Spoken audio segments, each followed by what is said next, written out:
Halo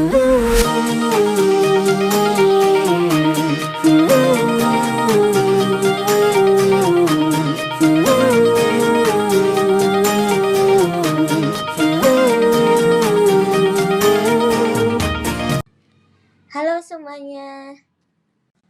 Sebelum kita ke video selanjutnya, izinkan aku memperkenalkan diri. Perkenalkan, nama aku Indah Rahmawati Rusnawan, sering dipanggil Indah Kamera. Aku dari Fakultas Ilmu Komunikasi dengan NIM 218100032 reguler pagi.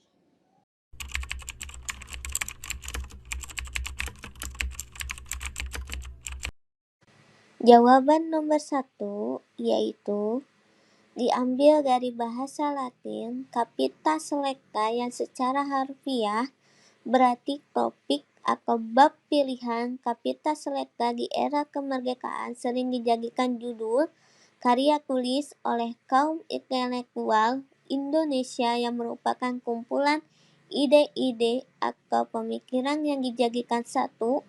Kata tersebut kemudian dibakukan dalam bahasa Indonesia menjadi capita selecta yang berarti bunga, ramai, karya ilmiah yang dianggap menjadi penting. Kemudian beberapa kampus juga mengadakan mata kuliah capita selecta yang biasanya terdapat di semester akhir. Isinya membahas tentang motivasi dan seminar-seminar agar mahasiswa fokus dan siap secara mental serta menemukan inspirasi dalam menyelesaikan skripsinya. Oke teman-teman, selanjutnya jawaban nomor 2 yaitu di Indonesia ekonomi politik media telah mengalami perubahan yang signifikan seiring dengan perkembangan teknologi dan kebijakan pemerintah.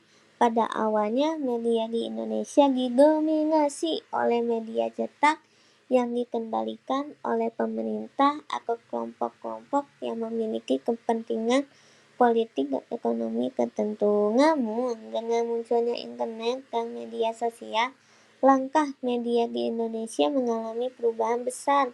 Saat ini, Indonesia memiliki jumlah pengguna internet yang besar dan pertumbuhan media sosial yang pesat. Hal ini memungkinkan masyarakat untuk memiliki akses yang lebih besar terhadap informasi dan partisipasi dalam diskusi publik. Namun, terdapat tantangan dalam memastikan pluralitas media dan kebebasan berekspresi karena beberapa isu seperti disinformasi dan hoaks dapat menyebar dengan cepat melalui platform media sosial.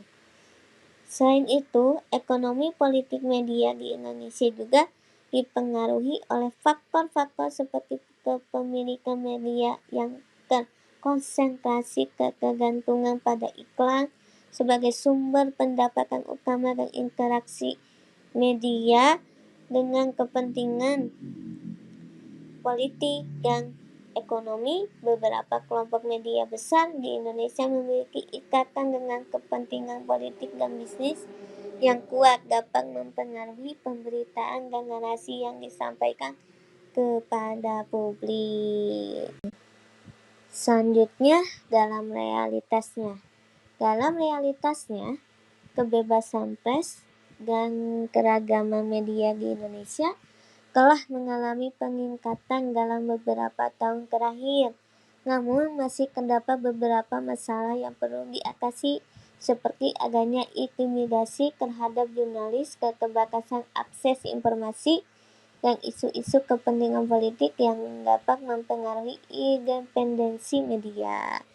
Penting untuk terus memperjuangkan kebebasan pers, melindungi kepentingan publik dan mendorong pluralitas media di Indonesia. Hal ini dapat dilakukan melalui regulasi yang baik, promosi literasi media, serta membangun kesadaran akan pentingnya mendukung media independen dan bertanggung jawab.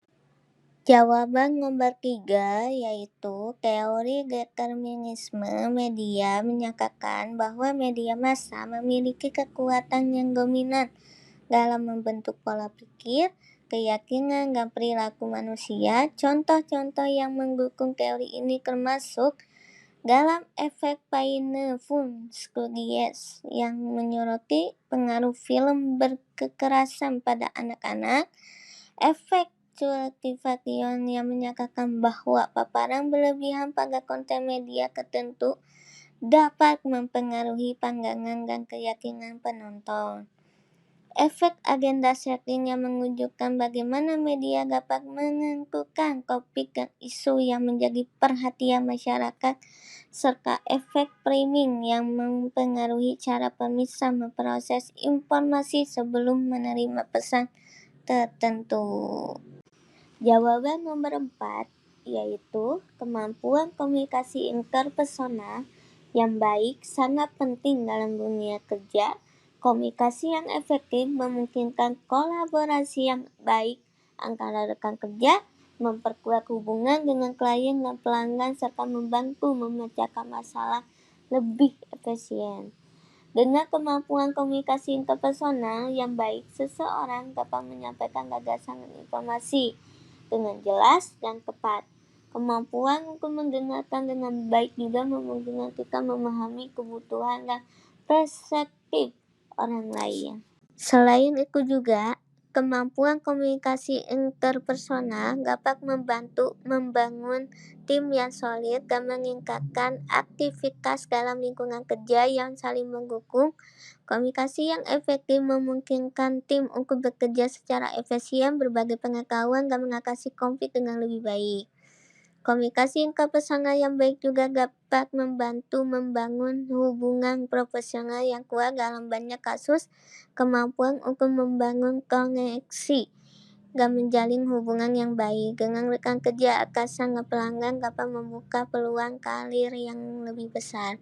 Dalam kesimpulan, kemampuan komunikasi interpersonal yang baik adalah keterampilan yang sangat berharga dalam dunia kerja. Hal ini memungkinkan kolaborasi yang baik, memperkuat hubungan, meningkatkan aktivitas, dan membuka peluang karir yang lebih besar.